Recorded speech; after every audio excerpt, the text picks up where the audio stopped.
Est-ce que vous savez à combien s'élève le montant moyen de la retraite d'une sénatrice ou d'un sénateur? Oh, écoutez, peu importe. Là, je suis pas sur ces questions-là. Est-ce que vous savez quelle est la retraite moyenne d'un sénateur ou d'une sénatrice? Allez. Si vous n'avez rien d'autre à dire pendant les débats, c'est que c'est pour vous. La retraite moyenne d'un sénateur, d'une sénatrice? Ah, c'est marrant ça. Merci.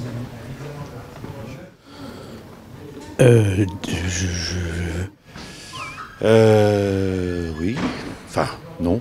Je sais au bout d'un premier mandat, mais après, je ne sais pas comment ça se calcule. Je vais vous dire, moi, c'est 4 400 € net mensuels pour 12 ans de cotisation en moyenne.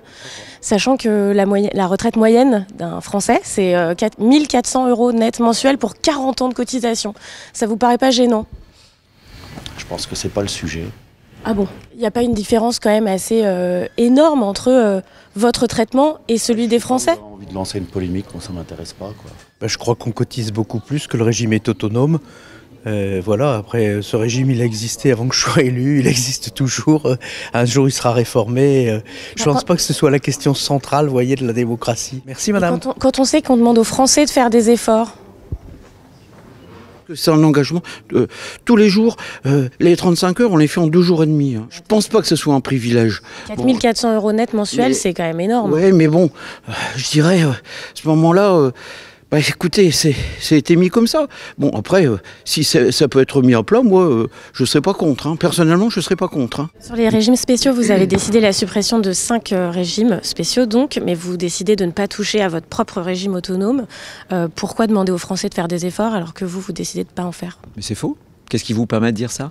Gérard Larcher s'est engagé à traduire un certain nombre de règles dans notre propre régime autonome, qui n'est pas un régime spécial d'ailleurs. Et on a décidé de cotiser, de surcotiser à hauteur de 20%. Les députés, c'est par exemple 14%. Donc on va s'appliquer aussi ces règles. Il est très difficile de savoir comment sont calculées les retraites des sénateurs. Ce n'est pas transparent. On parle du 49. Eh bien, comme c'est de l'argent public, est-ce qu'il ne faudrait pas qu'il y ait un peu plus de transparence sur ce sujet? C'est la cotisation des sénateurs. Voilà. C'est la cotisation des sénateurs. Mais une on partie de cotise cet argent à hauteur de 20%. Et de l'argent public. C'est la cotisation. Est-ce que la transparence n'est pas quand même un objectif quand on est élu? Madame, allez-y. C'est très difficile en fait de savoir comment la retraite des sénateurs et sénatrices est calculée. Ce n'est pas public. On m'a donné un chiffre, je ne connais pas les règles, j'imagine que c'est fonction de la durée de cotisation. Ça vous paraît pas dérangeant? Non. Que ce ne soit pas une information publique? Non. C'est gênant d'être transparent? Ça ne me dérange pas. C'est pas une question de transparence, c'est une question de vie privée. L'argent public quand même. Les citoyens devraient être au courant. Qui? Mais moi je suis pas élu de la République. Essayez, vous verrez. Vous êtes élu, monsieur. C'est différent. L'élection ne demande pas l'exhibitionnisme à ma connaissance. Ah bon, mais la transparence, oui. Non. À partir du moment où vous avez une cotisation, vous savez très bien que cette cotisation ouvre des droits. C'est une fonction, je dirais, mécanique. Je ne suis pas capable de vous répondre parce que je n'ai pas les paramètres en main. Si je les avais, je vous les donnerais. Malheureusement, le bureau du Sénat ne communique pas à ce sujet. Plaignez-vous au bureau du Sénat. Mais on n'aura pas votre soutien, apparemment. Non. Non, moi il faut laisser les gens un petit peu vivre leur liberté. En travaillant comme sénateur, je vous rappelle que je travaille gratuitement. Parce vous avez des indemnités quand même.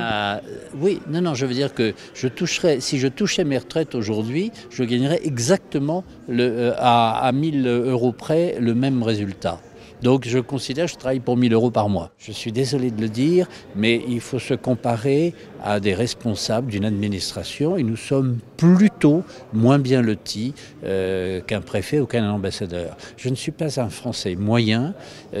Dans ma vie privée, si je n'étais pas parlementaire, je gagnerais plus d'argent parce que j'ai la chance d'avoir une formation, une expérience qui me permet... Donc cette différence ne vous choque pas? Absolument pas. Est-ce que vous connaissez le montant moyen de la retraite d'un sénateur ou d'une sénatrice? Pas du tout. Et pas du tout, et pardonnez-moi, mais... 4 400 € net mensuels pour 12 ans de cotisation en moyenne. Est-ce que ça vous paraît normal? Il y a un principe de séparation des pouvoirs qui fait que la retraite des parlementaires est décidée pour les députés par le bureau de l'Assemblée nationale, pour les sénateurs par le bureau du Sénat.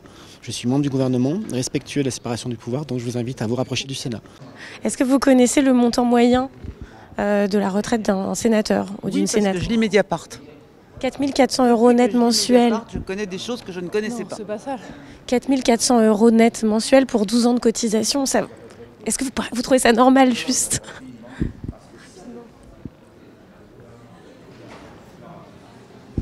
Madame Rossignol, 2 secondes. Ça vous paraît normal ou pas? Ce n'est pas conforme à ce que reçoivent les Français. Donc c'est anormal. Il y a un sujet sur le montant des retraites. Je suis tout à fait prête à discuter du régime de retraite des sénateurs. Je pense que le Sénat devra traiter ce sujet dans les meilleurs délais. Nous avons fait la démarche, c'est toute une procédure qui consiste à passer par le bureau. Il faut saisir le bureau, que le bureau mette ça à l'ordre du jour. Nous avons choisi cette procédure parce que nous n'avons pas d'autre. On la soutient, on va y arriver. Je pense qu'aujourd'hui, au moment où on discute des retraites des Français, il faut mettre les choses dans l'ordre. Voilà. Donc, nous, on essaye de ne pas faire diversion. Ne faites pas de diversion non plus. Non, c'est trop. D'ailleurs, avec tous les groupes de gauche, à l'ouverture de ce débat, on a adopté ensemble un texte de résolution et on a saisi le bureau du Sénat pour demander que cette situation soit modifiée, normalisée.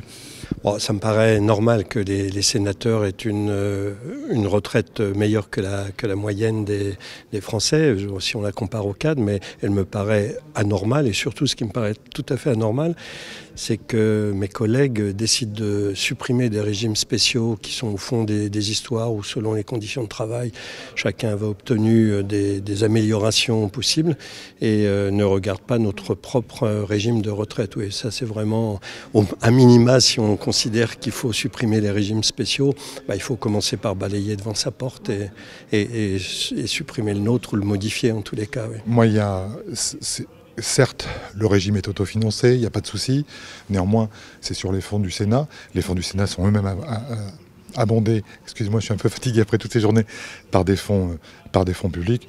Donc la logique, elle est simple, c'est que nous nous alignons après cette réforme, dont j'espère d'ailleurs qu'elle ne sera pas appliquée.